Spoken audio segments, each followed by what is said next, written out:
As an academy owner, you work hard to build trust with your students, their parents, and your community. But trust isn't something you claim, it's something you prove and earn. That's where Academy Safe comes in. We help academies like yours stand out with verified safety standards. Background checks for all staff, U.S. Center for Safe Sport certification, concussion training, defibrillators on site, CPR, first aid and AED certification, security cameras, rank and lineage checks, and verification of business insurance. Join the trusted martial arts registry that's redefining safety throughout North America. Lead by example. Show parents you're accredited with Academy Safe.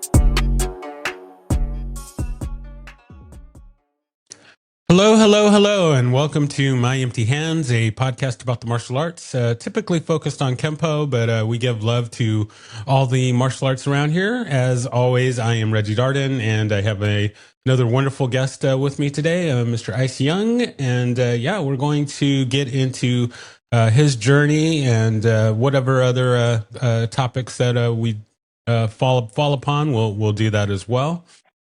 So I usually start things off by just giving a little bit of my background. I currently train in multiple martial arts at this point: American Kempo, Capoeira, Hapkido, Brazilian Jiu-Jitsu, and Muay Thai. I also have some experience doing Taekwondo and a little bit of boxing. So, like I always say, I stay busy, but it's fun, and you can't choose just one art to train in. So that's my story, and I'm sticking to it. So yeah, let's go ahead and turn it over to our guest for today, and tell us how did the martial arts find you? How did Kempo find you? Where did it all start? And we'll just go from there.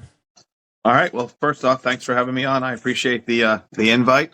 Definitely glad to be here this morning, and I enjoy talking. So, nothing like having an opportunity to talk about something I'm passionate about, which is martial arts.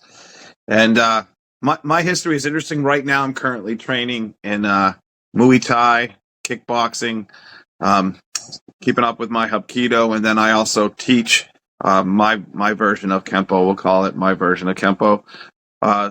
Really, where my history started, though, is I started when I was 4 years old with my dad outside in our back patio. He did military martial arts, and at the time, he was doing judo, and I wish I could remember the type of karate that he was doing at the time. It might have been Wichi-Ryu. I can't 100% remember. But so I would go out there at 4 and mimicking the best a 4-year-old could. At 6 years old, I finally got my first formal class. I started doing Fred Villari Kempo, and I enjoyed it.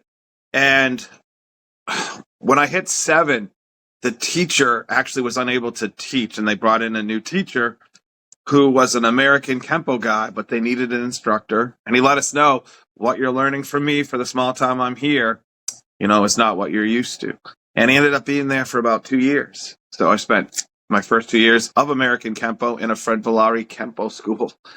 So, and we went from there. We went to Goju-Ryu, type of Japanese martial art. I did that with my dad for a few years. Then we went back to another Kempo school in the area, and we did Kempo for a few more years. Then when that school changed, another one where the instructor changed, someone else took over, we're not happy with the new instructor. We went to a school, Chilu, the School of Praying Mantis in Somersworth, New Hampshire. We did that for a while.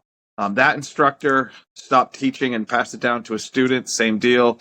Then we went back to Kempo again. Then we spent years there.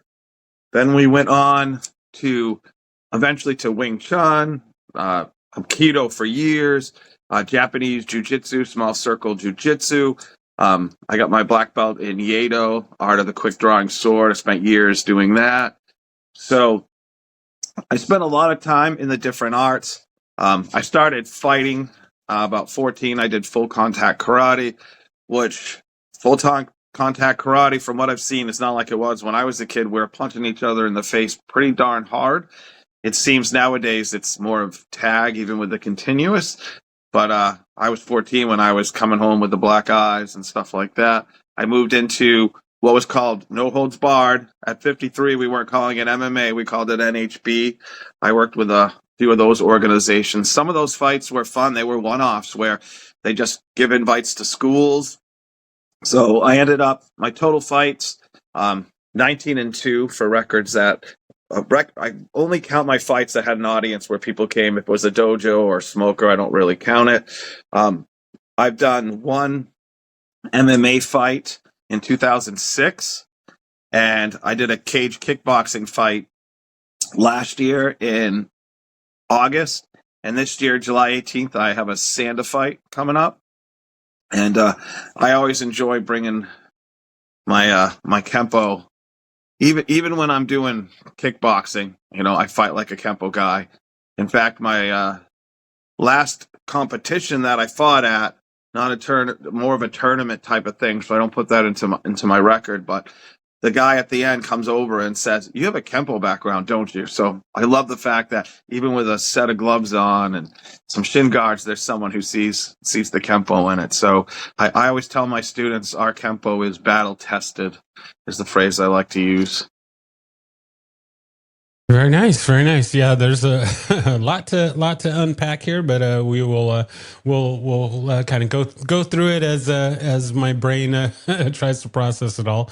One of the things that I like to ask folks like yourself that have trained in multiple arts, has it been or was it a time when it was kind of difficult going between all the different systems, especially going in different versions of Kempo? So when I started at a Tracy school, and now I'm under a EPAC school, and there still is some difficulty in training with some of the things that are similar, like some of the techniques that are similar and things like that. So I'm curious, coming up and being involved in all these different systems, was there trouble kind of picking it up or breaking bad habits and that sort of thing? I don't remember there being big trouble. There's always small things where you're moving one way versus another. I did Aikido while doing Hapkido, and I had a little bit of issue with that. The Aikido I only spent like 6-7 months in, as I didn't really care for it the way I did Hapkido. But the Hapkido was so tight and in close, and Aikido is more like it flows and it's big. And sometimes in Hapkido, I would start to move too big, and my instructor would be like, "What the heck are you doing? Cut that out. You're looking to get punched in the face." So that would have that effect. One of the biggest things was when I was doing karate, when I was doing Hapkido, and I was doing another type of Korean. They called it Korean fist fighting, was the only thing that they called it, would be terminology. They would get very offended where I'd be like, "So right here, that's when you throw like your biggest ki, right?" And they'd be like, "Oh, what? We don't ki, we ki up. This is Korean." So the terminology, and then you'd go from ich ni to hana do, like all of a sudden your counting would be off. So I think that was more than the techniques. But when I was younger, you couldn't tell the other people what you were doing. Like nowadays, it's common. Like I have friends who are training in this karate school on Tuesday, Wednesday, and this school on Thursday, Friday. And when I was younger, I'm in my 50s, that was a no-no. That was considered sacrilege. You did not go to two different dojos, and they would throw people out if they caught you. So that was a difficult thing, is I had to make sure the schools were in separate towns and not people who were in the same circle. Because, so I'd go to a tournament school and a non-tournament school to make sure everybody wasn't running into each other. So that has changed a lot. But back then, that was another big challenge, is you did not want to get caught with two different instructors at the same time. Yeah, the cross training is a slippery slope. it's definitely more accepted these days, of course. But yeah, it can be. I'm a big fan of it, but with I guess the caveat that you have to do it at the right time, and it's not for everybody. Some people can easily go back and forth between the styles, or if you're in systems that are very, very different. I mean, if you're doing Kempo and then you're doing Brazilian Jiu Jitsu, they're different enough that you don't really run into issues there. But if you're doing multiple styles of karate, you're doing Shotokan and Goju-Ryu at the same time. That could be difficult. And then there's the other part of it where if you're just starting out, this is your first school, and you've got 5 different white belts. That may not be the best time to do the cross training. I say get some time in your core system, and then once you get your black belt or something, or once you get into advanced ranks, then maybe you can start veering off into other systems. But of course, everyone has their own journey and stuff, and yeah, I could definitely see the time when school owners were not fans of you going off and training in other schools, other systems, and that sort of thing. Yeah, I was just not. I train at a school now where they teach ninjutsu. Then they have someone else come in and teach kickboxing. And there's different styles. And back then, it was just such a no-no, even that you wouldn't even have seen that. You wouldn't see different instructors using the same space. Just didn't. I remember when I did Goju-Ryu under a gentleman by the name of Daniel Greenlaw down in South Berwick, and we were there for a while. And he had somebody who asked. So he had a dojo built onto his house, and he was using this place called the Ballroom down in downtown, and they wanted someone else to use it, and he said, "I'm not. No. You're renting it to me. You're not using another martial arts school at the same time." So it's just kind of funny how much that aspect has. You are my student. You are no one else's student. This is where you belong. You're either here or you're not here. So that's definitely changed a lot. Exactly. So, with Kempo, since you've trained in all these different arts and stuff, what is there any particular thing that kept bringing you back to Kempo? What I liked about Kempo, and I got my Kempo tattoo I got here when I was like 21, 22, one of my oldest tattoos, is a lot of the other arts. I don't want to sound so. I love all martial arts. I want to preface it. Every martial art has a purpose, that has a reason. Some of without naming them, the traditional arts had what I call holes, where it wouldn't make sense. And I would add in some Parker wisdom to it and get Japanese don't move that way, Koreans don't move that way. Like, those are real exact statements I would get. So what I loved about American Kempo is if I wanted to, even with those art, do something a little different, once you hit the level and you know the techniques, you know what they look like, you can add to it, you can remove something, and no one says anything like, hey, what are you doing? Right? Because Parker built that into the system, that it moves for you rather than vice versa.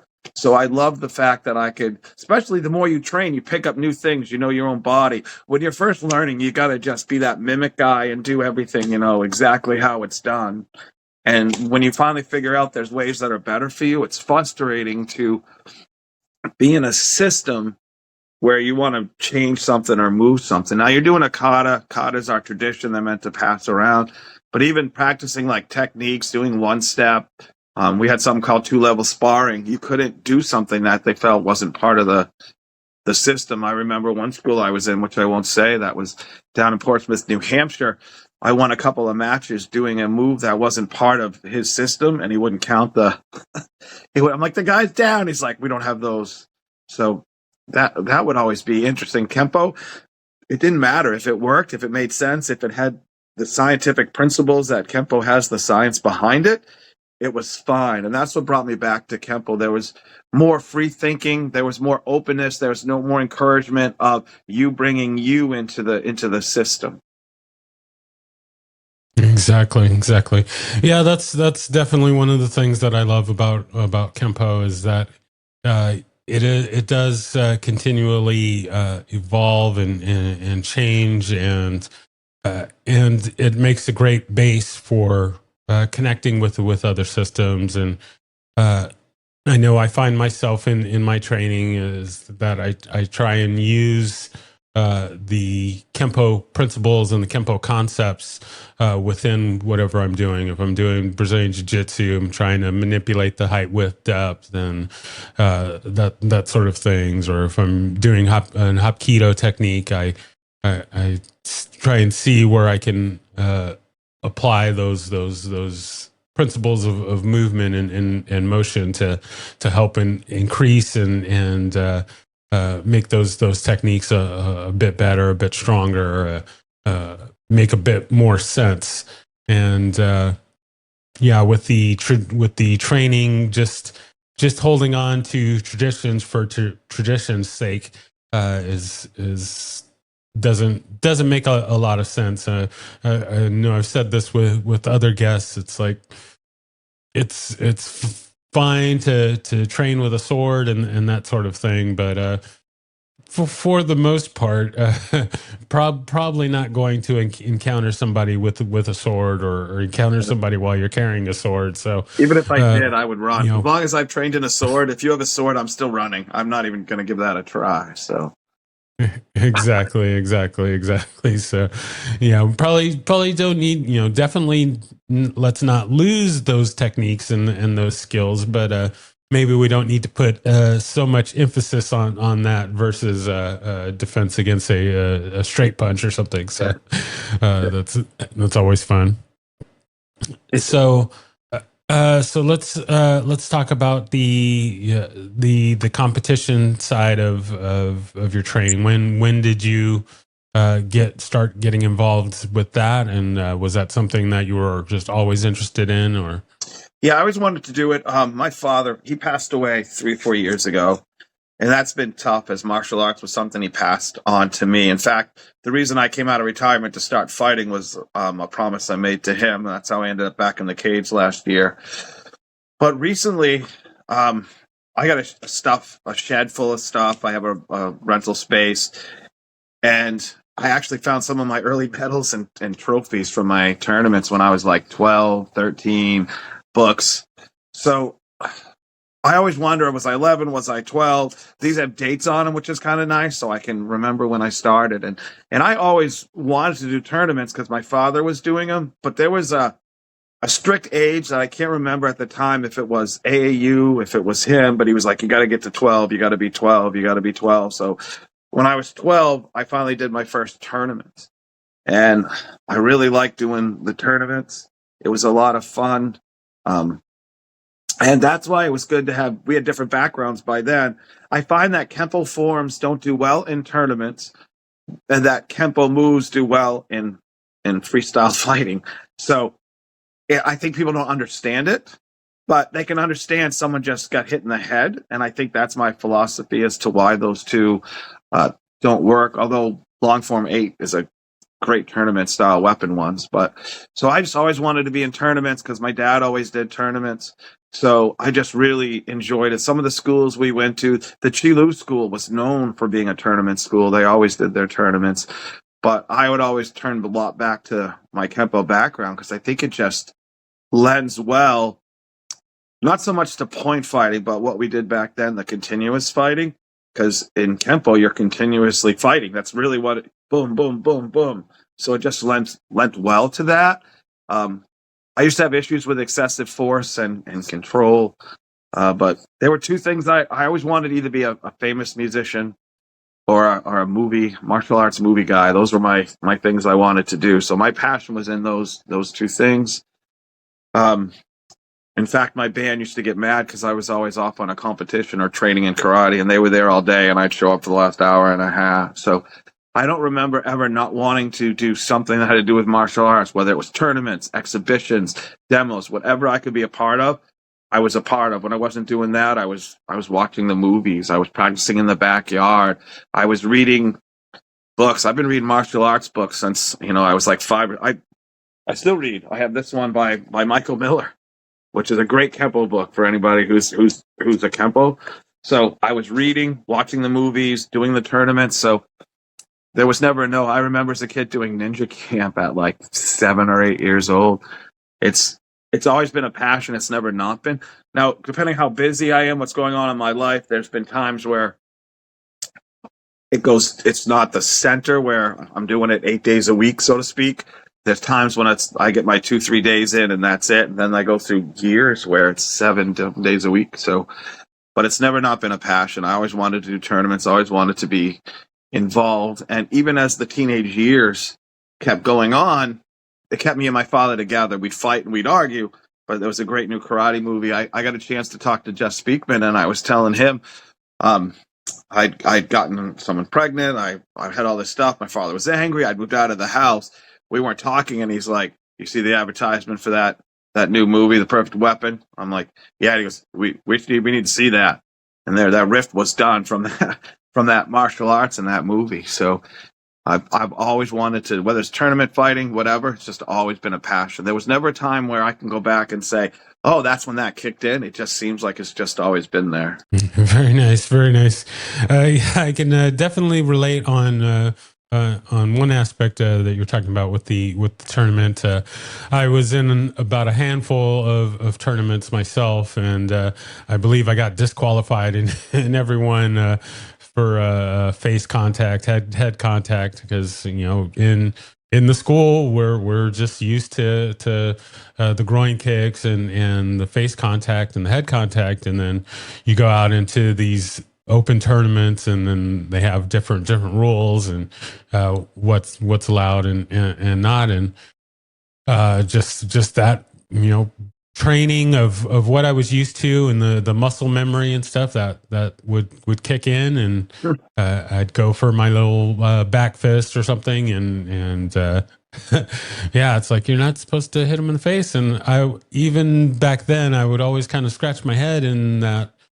Like, this is a fighting art, and yeah, we're not in the street, but it seems a little odd to not be able to hit to the head or to the face. I mean, we're supposed to have control and discipline and all those sorts of things. So I feel like that should have been allowed, but every tournament is different. And that muscle memory is still.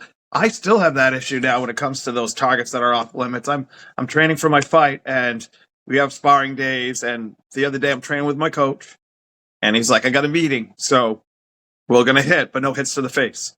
I'm like, "Okay." So I actually weaved under, and I came up, and I just hit him in the face because it's muscle memory.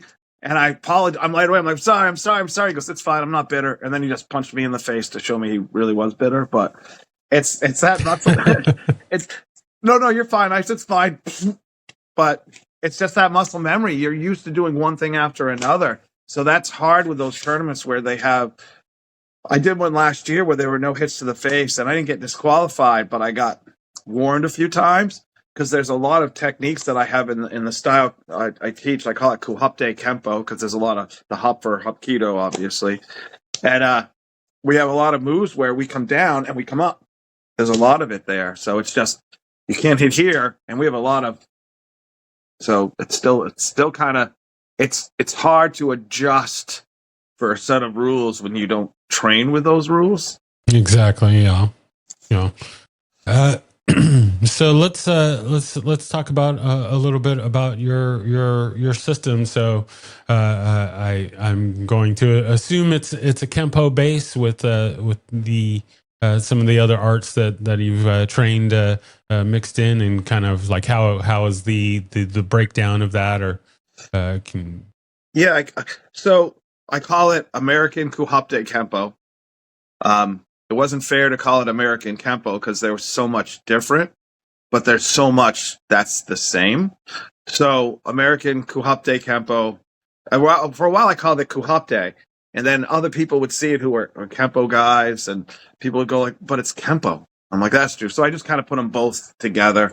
Originally, I just said I taught Kempo, Hapkido, and Karate, but then people like to name it, well, what's what makes it different? So I have what I call range flow. So when you have outer range, and then you have your karate range, the kara range, which is when you get closer, I can kind of kick you. I can use those long techniques. Then when I get even closer, which is the Te range, which is really Kempo karate, that's when I can come in and I can do those multiple techniques. Then when I get closer, I call that the hop range. And that's when we finish off with our forearm to elbow and things like that. Once we grab a wrist off of a double hit, things like that. So I don't teach them separately, which is why I ended up using a system name too, where I've seen people who do it. They teach the separate systems and you can put them together, but we actually flow from one, into the next. And I renamed the techniques with a different key because I was worried people would come in and they would hear, some of those names like Five Swords and think it was the same. And so we'll have like our Five Swords, which comes in, strikes to destruction, back fist, hit, to elbow, rake, and then we grab into a head pull, and we do a trip from there. So I came up with a key that changes a little bit. Some of the techniques are so close. I believe it's been a while since I've been using the American Kempo names, but I think it's called Thundering Hammers, where you kind of do a block and you step and you hit. Like we have that. I call it weapons of pain because we use forearm as weapons, but I use it as a trapping technique because I found out when I did full contact fighting, that was a great aggressive technique. Instead of waiting, I would come in and trap the hand and just drive my forearm right up into the rib cage, which bends them over, back. And then there is a nice flip where you can grab the chin, spoon around their leg, and drop them. So Kuhapte Kempo, really, I would say it's 70% Kempo, with some of my other arts that I know that are just kind of throw in where it makes sense. And I train my students to, once they have it, to do the same thing with their own background. I have like one guy who's a 5th degree black belt in Ninpo. I have another guy who's a 5th degree black belt in Eskrima. And he has a black belt in Kempo Jiu-Jitsu, which is nice because we can compare a lot because that's Matosi.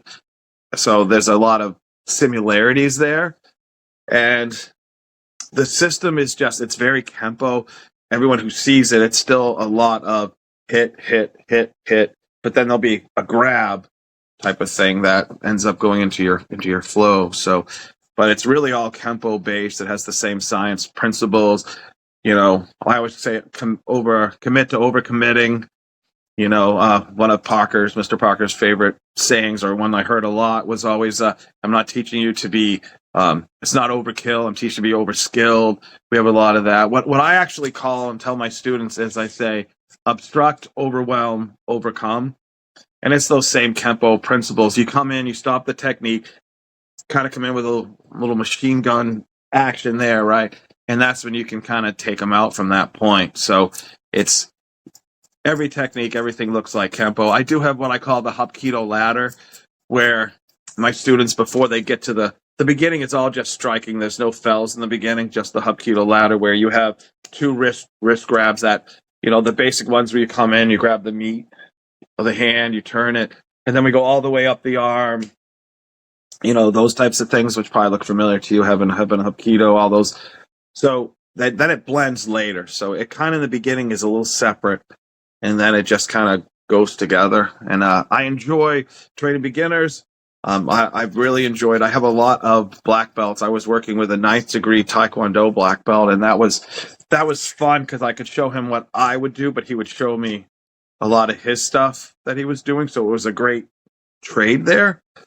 So, and I think what I've heard the most is a lot of people who have the different systems really just train it separately. And mine is one distinct system. You're kind of fighting with karate when you're out. You get closer, you get into the Kempo. Then when you get really close, that's when the Hapkido kind of comes in. So that's that range flow. Gotcha. Very nice. So now, is there or are there any plans to integrate the grappling side of it, or ground fighting like in Brazilian Jiu-Jitsu or in Judo or something like that? So yes, there is. I don't really call it BJJ as much as grappling. So from my MMA days, I had no choice. I had to grapple, some Greco-Roman, other wrestling, things like that. But how long have you been doing Hapkido? I've been at that school, I guess, a couple of years now. All right. So when you get 4 or 5 years, there's grappling in Hapkido, which no one ever seems to talk about. But there's a lot of grappling and ground fighting in Hapkido later on, because you're going to lock someone and throw them. They're going to pull you down. Things are going to happen. A lot of the grappling I use is more of the Hapkido based. And my goal, so I've worked with some Gracie guys. There's a Gracie school around the corner. And I teach my students how not to stay on the ground. So the grappling all is involved with getting back to your feet. And I figured what better way to test some of those ways out than to actually go to a Gracie and say, hey, is this going to work, right? And they're cool about it. They actually helped me with some of the flaws to fix them and say, hey, this would work probably against Joe, but if you got a Gracie guy, right? So they helped me fix those. And Jeff Speakman and I talked a little bit about that. He's done something similar, not quite, where he actually teaches ground fighting. Everything I teach on the ground. My instructor, Mr. E, was my Kempo guy for 7 years. He had ground defense position, he called it. And I teach that. And then anytime someone gets a lock in, how do you get back to your feet? How do you get back to your feet? I think there's a misnomer out there that, 90% of all fights end up on the ground. But the reality is 90% of all untrained fighters end up on the ground. If you know what you're doing, you can stay on your feet. There's always a chance, and you want to get back up. But I've been a bouncer. I've done security work. I've been in the cage. I've been in the ring. I've been in so many, and that's not really true. That statement is exaggerated. If you talk to police officers, when I was involved in their training back in around 2000, all those guys will say, I've never been pulled down. I've never been pulled down. I have 40 pounds around my waist. Why would I want to go down to the ground? So I only teach it because you have to know it, especially now everybody thinks they're a grappler. But the truth is people who actually are grapplers and jujitsus are not the guys that are attacking you. So sometimes those guys will say, well, if you came up against me, I would do this and I would have you here. I don't know how well that would work. And I'm like, why are you attacking defenseless people in the street? What? Well, you're telling me what you would do and why it wouldn't work. So why is someone at your skill level attacking someone smaller than you in the street? Well, I wouldn't. And I'm like, well, there you go. So I think it's overplayed. If you're going to do grappling, yes, but I don't know any high-level grapplers that are attacking a guy leaving a restaurant for bumping into him on the way out. So I do teach it. The guy I own the school with my brother, Deacon, who's one of my students, and also my other student who's a 5th degree in Eskrima and in Kempo Jiu-Jitsu. And he does a lot of the grappling, so we get together. He does Hawaiian grappling, which is pretty brutal. Actually, he has a Hawaiian choke that's like a normal choke where he just pushes his thumb and shuts off your carotid artery, which you kind of need. So that's kind of rough. So we offer that as a whole, but actual grappling classes, I let him stick with it who wants it. My grappling is get the heck back on your feet so you can finish the fight. That's my extent of what I teach for the grappling. Personally, where we're a self-defense school. We've been doing tournaments lately. My wife actually just did a knife tournament, and she's yellow. She's been doing it since November, and she beat brown belts doing it. So we'll do the tournaments, but we're not a tournament school. If you want to go, but I don't encourage or discourage it. But we're a self-defense school, and that's what we focus on, which is what I don't care what anyone who says American Kempo is not real self-defense doesn't know what they're talking about. Like, I run into the guys because they know what I teach in the MMA gyms when I'm training, the boxing gym, and they'll go, no one's going to use 5 swords in the street, which first off, I've actually used that several times with my fist tight and actually got off all the strikes. So that's not true because it just pushes people back. But I turn it on them, which I don't see other martial artists doing. And maybe it's because I train in both, but I go, yes, you're right. Now let me ask you, when's the last time you were in a match and you did a jab, cross, hook, uppercut on someone? Well, never. I'm like, Kempo teaches principles. You're learning boxing principles because every boxer, jab, cross, hook, uppercut, you will never use. In fact, even a jab, cross, hook doesn't really ever get thrown in that manner. So I like grappling. I just think it's overplayed as how necessary it is in the street. You just need to know how to get back on your feet. You don't know if he has multiple attackers. You don't know what he has for weapons. So I guess that's a long answer to your question, is that's the part of the grappling I teach. I let my co-owner do the actual grappling class. He's good at it. I just want to get back to my feet. I'm a striker at heart, and that's where I want to be. Yeah, very nice. No, yeah, it's definitely come up with previous guests, and yeah, there's always that debate about, oh yeah, all the fights go to the ground and that sort of thing. And I've talked with multiple people that are in law enforcement and bouncers and things like that. One of my guests, I love his story. Is he said that he was essentially Patrick Swayze's character in Roadhouse, and that he was a bouncer, and he said I'd have fights every night, multiple nights, and one-on-one, multiples on one, weapons, all these things. He's had thousands and thousands of fights over his career, and he said not a single one did we ever go to the ground. Nope. And I thought that was pretty interesting, interesting thing to hear. And yeah, there's all kinds of different variables and stuff, and I think a lot of martial artists train for this kind of mythical fantasy fight that's going to be in the street or whatnot. And I mean, hopefully we don't have to use our skills in a real life situation, but Yep. yeah, it's not always it doesn't always kind of work the way it does in the movies, and there's this big epic fight and doing things with the techniques. Another thing that I've had with a lot of Kempo people is, oh yeah, I've never done any technique past the first one or two moves. I've never done a full technique, and this story always keeps coming up. I believe it was Chuck Sullivan that was telling it. He was saying that one of his students came in and was all upset and was like, oh, like what happened? And it's like, oh, well, I got into a fight the other day, and it's like, oh my, well, are you okay? And it's like, yeah, I'm fine, but I'm mad because I didn't get to do all of 5 swords on this guy. I hit him with the first chop, and he went down, and I didn't get to finish the technique. It's like it doesn't matter as long as you make it out. That's what you want. That's what I always tell them. I'd rather have too many bullets than not enough bullets. If you're in a gunfight, and 5 swords is one I've actually. And the funny thing, you mentioned Chuck Sullivan, is when I started doing that with my instructor, Mr. E, was my Kempo and my Eskrima instructor, which I ended up in a black belt with Frank Ricardo lineage, who was a Remy Priestess guy, and worked with Wally J and all the greats. But I really thought we had something great because we did it with fists. We'd come in, we'd hear, we step into, a straight and a hit.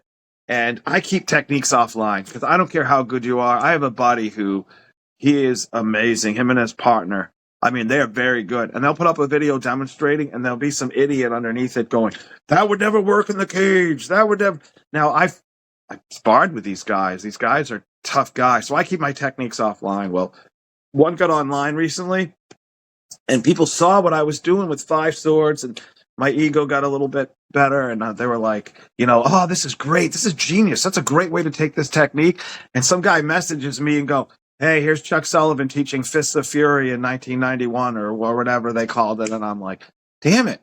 So I think if something makes sense, it makes sense. Bruce Lee once said, we all have two fists and 2 feet. And unless we end up with different, appendages, it's all going to be the same. And what makes sense makes sense. So, but I think in general, most of the techniques I have, just like with a boxing combination, if you're doing them excellent, the first few will drop them. which goes back to karate's one punch, one kill theory. But what if it doesn't? So Kempo gives me that backup so that I have stuff that if I don't need it, great. I'd rather have something that extra I don't need than to need it and just not have it there. Exactly. Yeah, that's the beauty of Kempo, and we talked about it earlier. It's that it lends very well to be modified, and it's all about making it work for the individual, and we're not locked down to just doing things the book way. There's a million ways to take any technique and change it up for the situation and for the individual. And yeah, it's not about just doing the cookie cutter, the book way of doing it. So agree. And Kempo guys were my rock stars growing up, and I may not have had posters of them, but Larry Tatum, like that was a household name for us because he came up in the dojo, and my instructor, he's like, all we're doing is 3 days a week. I'm like, well, it's not enough for me. And he turned me on to the Larry Tatum videos, right? Which him and I wrote an article on my KHC page about him, which he personally reached out to tell me that he really enjoyed it, which here I am talking to him, right? And I told you I've done bodyguard work. Some of the names I can mention, like Diamond Dallas Page, and some well-known rock musicians, which Kicks and Bang Tango, which unless you're an 80s person, you won't remember, but those guys were all big in their heyday, right? Jeff Speakman calls me, set it up through someone else that he wanted to talk to me. I wrote an article on him, and he wanted to talk to me about the article. Now, Adrian Paul from Highlander, like all these people that I've had a chance, whether I'm bodyguarding or involved in a way or another. True story, because being such a Kempo guy, so he calls and he goes, "Hi, Ice, it's nice to talk to you." And I swear to you, my wife is right in the living room. I go, "Hello, yes, it's nice to talk to me." And I went, I have met so many famous people. And here I am flubbing. I got Jeff, but that was the kid in me still coming out. Being a Kempo guy, those were our rock stars. If you were a Kempo guy, you see these names, and you get a chance. And recently, I've had a chance to, people like Sean Kelly, and I had a great conversation with Michael Pick, talking to these Tom Bleecker, who invented Kirk Fu, which most people don't understand is Captain Kirk. He was his instructor, so Kirk Fu, that's a Tom Bleecker invention. So it's been great, and I've done a lot of writing on these guys when they see what I want to thank me, but the inspiration over the years from them, that article that I wrote was thanking them for what they brought to me, what they've done for me. I think Kempo is a full-on art that when you learn your own weaknesses, that's how you get stronger. And when you get stronger in the dojo, you get stronger in life. I think Kempo, because of the science, the philosophy, the economy of motion, it's one of those arts that really offers what a lot of other arts claim to have. No offense to those arts, but Kempo really teaches you a lot about yourself, not just about how to fight or how to defend yourself, especially, if you get into the Ed Parker books and the lectures and talk to those top guys, Doreen. I've talked to Doreen, Tony Cogliato, all of his students and pick their brain about, hey, what would this person say about this, that person? Jamie down in Canada, him and I have had a few conversations now, and I do a lot of knife stuff that I've taken from him. So that's been kind of cool over the last few years, is talk to people. I stood in line to get the Journey book at a Massachusetts seminar, and now half of those guys in the book, I've now got a chance to spoke to. Michael Miller and I talk almost daily, I think, and we have a lot of good talks. So Kempo is something you don't even have to physically be present to learn from somebody. There's just so much there. If I'm talking to a Sean Kelly or a Tom Bleecker or somebody like that, they probably don't know this, but I'm taking notes while I'm talking to them. Michael Miller, who's wrote so many Kempo books, I get voice messages, I pin them, and then I'll go back and I'll jot notes. So Kempo is there's no end to that journey. That's why I like that the book is called The Journey. The journey is continuing. And so many arts claim that, but I feel I found them lacking for me personally. And I just think Kempo just really has all the aspects of what you see in a movie, what you see in real life. And I think it lends to my kickboxing or you're doing grappling. I think those Kempo principles carry over to whatever art. Any artist who's a martial artist or fighter could pick up like the Infinite Insight Kempo book and take something and apply it to what they're doing. And I don't think other arts have that same crossover appeal. Yeah, no, I agree. I agree with that, and it reminds me of I believe Ed Parker Jr. Said this when I was talking to him, or on a different interview, but he was asked, or he had mentioned, what would your father have called the system if it wasn't called Kempo? And he said he'd call it logic, because it's all about the principles and the concepts, and not about doing five swords or thundering hammers or something like that. It's the concepts and the principles of motion and doing what makes sense. And so I've always liked that. Like that answer. So yeah, and it's great because we can have conversations with other Kempo guys, discuss Kempo without. There's a guy named Jay Creel who owns the Kempo Swag store.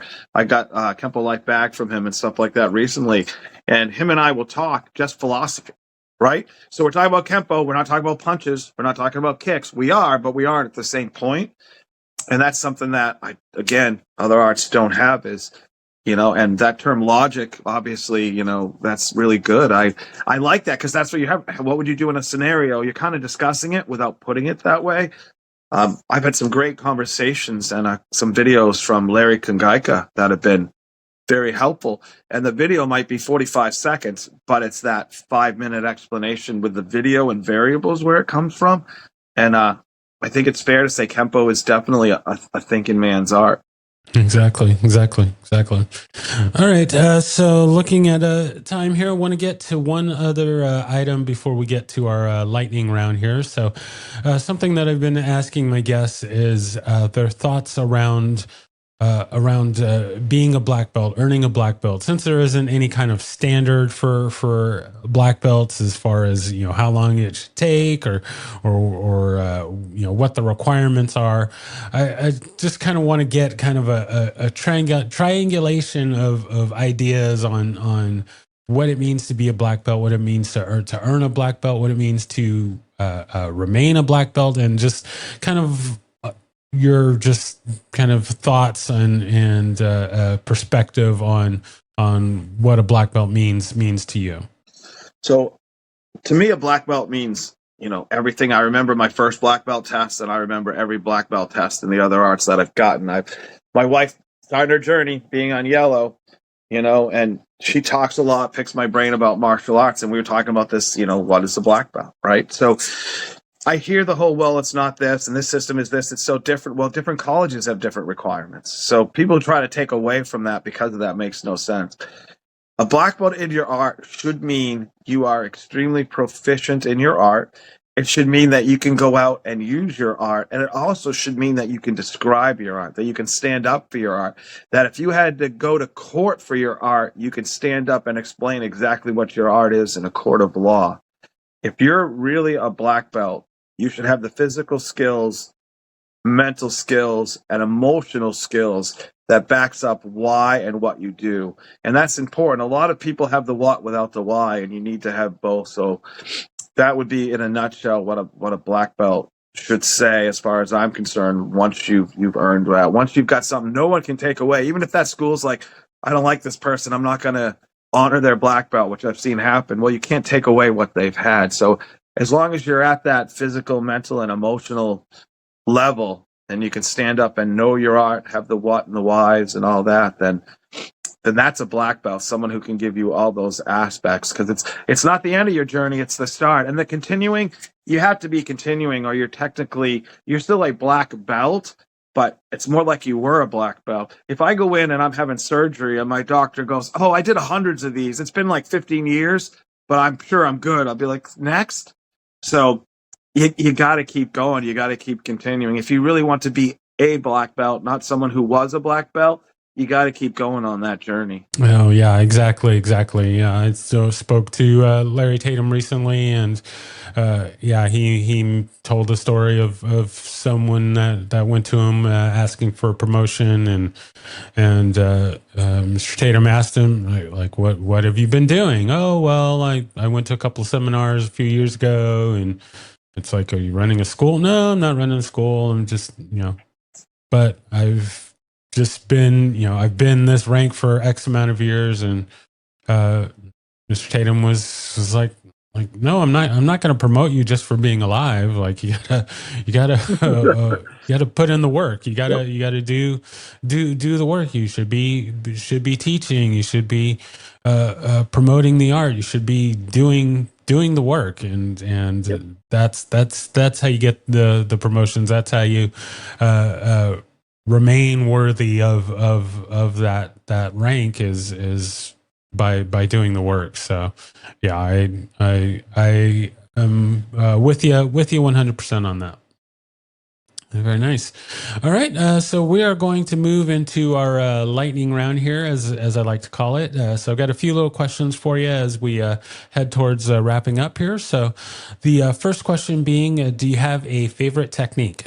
I do, and it's our version of 5 swords. I've used it multiple times. It's useful and it's fun to do in the air. I'm sorry, but it is. They are fun techniques. So I would say 5 swords is definitely it. Very nice. Yeah, 5 swords falls into what I call my category of Kempo all-star techniques. They are techniques that seem to be in every version of Kempo, at least every version I've come across. And yeah, your 5 swords, your thundering hammers, snapping twigs, techniques like that just everyone always seems to love, and they seem to make their way in every version of Kempo. And sticks or knives, 5 swords still looks just as incredible, feels just as incredible. It's just very versatile. Exactly. I like it. All right. Next question. Do you have a favorite form and or set? I have it's going to be everyone else's. My Screamance teacher would hate it, but right now I've been doing tournaments. I just did a Burma knife form, and I got about second, which I'd like to do a little bit better. So I'm revisiting, if I can stop tripping over my tongue here, Form 8. Right now, that's my favorite because it's the one I'm doing. It's not as practical as FMA. There's a lot of things that are missing. And I took some notes from Jeff Speakman about how he changed it up a little bit. But my favorite form is usually the one I'm currently working on. And I'm trying to turn Form 8 into something pretty spectacular so I can go into a tournament and win with the Kempo form. So that's my current favorite because I'm spending so much time on it. Very nice. Yeah, I like that. All right. Next question. Do you have a favorite weapon? Knife. So followed by stick, but a knife. I do, like I said, I've done the Burma, which is I'm sorry, I keep saying Burma, Burmese knife fighting, Bando.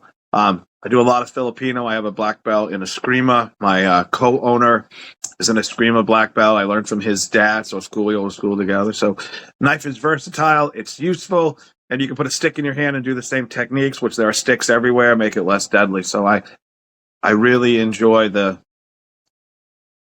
knife. Very nice. I like it. All right. Next question. If there is anyone that you could train with, living or dead, fictional or non-fictional, besides Ed Parker, who would that be? Michael Miller and I have known each other for years and never trained together in person. I have gleaned so much from him. I have a notebook filled with, I call him Eminem. And anytime I'm like, oh, Eminem this, got this. So as much as I've gleaned from him and taken from him, I would love to spend a few hours, because he also does kickboxing and boxing with Joe Louis, things like that. I would love to train with him one day. That's actually on my bucket list to one day to be able to train with him. Very nice. I like it. All right. The last question here. What is something that always motivates you to train and or something that you want to put out to motivate others to train? So I always use the example of the movie Rocky IV. We have the training montage of him in the snow and running and lifting the rocks and all that good stuff. And so whenever I see that scene, I'm ready to get out and get on the mats and get into the studio and get to training. So, what is something like that for you, or something that you want to put out to motivate others to get them to train? So I'll give you a few different things that I use. One of them is the Rocky movies. I have 6 different Rocky tattoos, different phrases, gloves, things like that. The Rocky IV montage. If you're a guy and you've seen those movies, you can't watch them and not get up and train afterwards. You just can't. The Perfect Weapon is a very motivational movie for me. There's a karate movie. I have a tattoo of the star. He helped propose to my wife for me because she knew the movie. You probably might not have heard of it. It's called The Last Dragon. It's more of a niche karate movie. It's the guy started at Timok. I have a tattoo of him on my calf. I watched that movie and I want to train. Bruce Leroy. Everyone wanted to be Superman as a kid. I wanted to be Bruce Leroy. So putting that movie on will spur me. I love that movie. I can quote that movie dialogue from start to finish. You name a scene, I can give you all the dialogue from that movie. I've had a chance to talk to him since then. Great personal guy. So that's another one. And then right now, my wife training is motivating me. And I'll be honest, she told me a few years ago. And one of the things she said that attracted her to me is my love of martial arts and how much I studied, how much time I put in, how skilled I was. So, and my wife is an extremely attractive woman. So when I know that martial arts got me her, I'm like, I better keep up on it because what's else going to bring my way? So, that's really a motivation for me was her and that knowledge. Seeing my granddaughter, not wanting my granddaughter to ever quit is something very motivational for me. So that's something. Training alongside my wife now is very, I can't explain what that's like to have something that's so deeply personal to me. And now she became one of my students. So I'm sharing. That was part of my life I never got to share with her. And her and I are very close. We do everything together, and that wasn't there. So now we have that last piece of the puzzle. So every time I train with her, that's motivational for me as well. And I believe that God gives us all gifts. Jesus is going to give you a gift. You got to use it. And unfortunately, I wasn't blessed with computer and money knowledge. Martial arts is, what I was gifted with. I always tell people, they ask what happened to my band. I said I'd be a famous guitar player, but I was missing 2 things, which was musical ability and talent. Now, if I had those 2 things, I'd be great, but I didn't. But I have that talent in martial arts. So I'm going to use the talent that God gave me. I'm going to keep using it. It helps me to motivate others, which motivates me back. When I came out for my cage fight last year, and there was a huge article, which I sent you this morning, that was written in one of the MMA magazines. And this guy came in who was a softball player who said he was 42 and he stopped playing softball at 38. And he missed it, but he's like, I'm older now. I can't really play. And he goes, I saw you're fighting. I'm like, I'm going to get back into softball, and told me how much better his life had gotten since he started playing softball again. You talk about motivating. This guy's telling me, hey, you motivated me to do what I love because I thought I was too old to do it.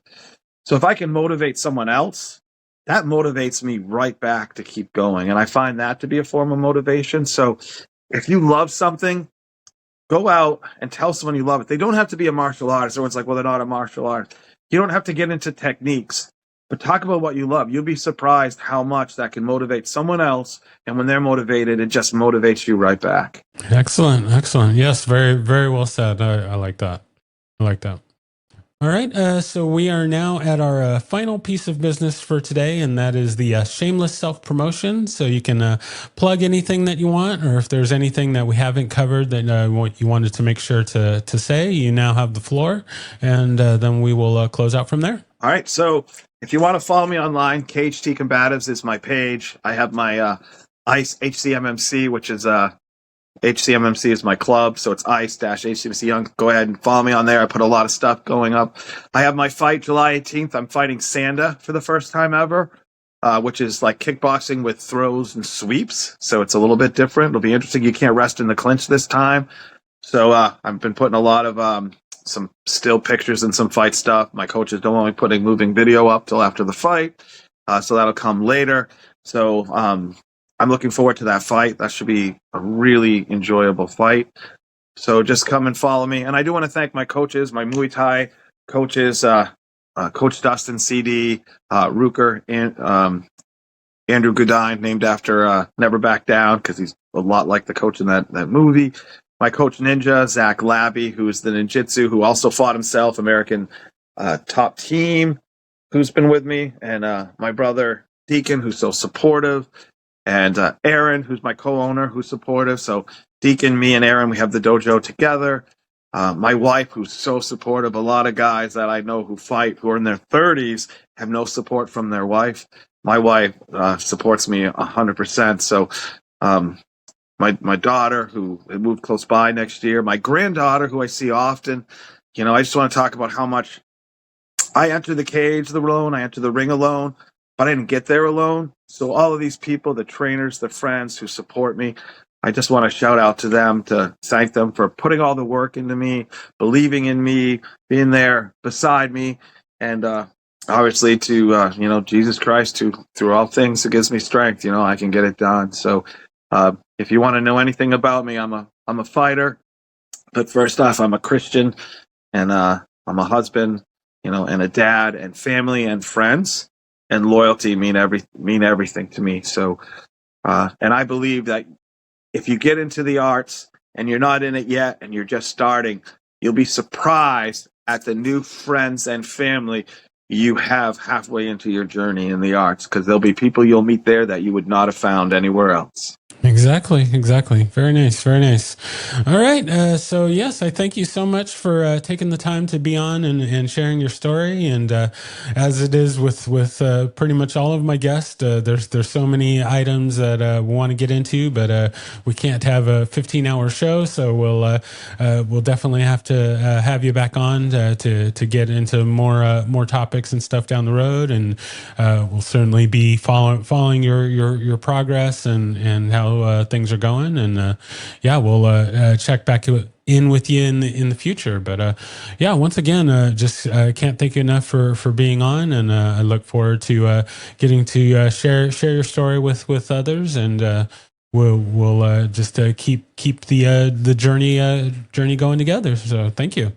Well, thanks for having me. I really enjoyed it, and I'd absolutely love to come back sometime.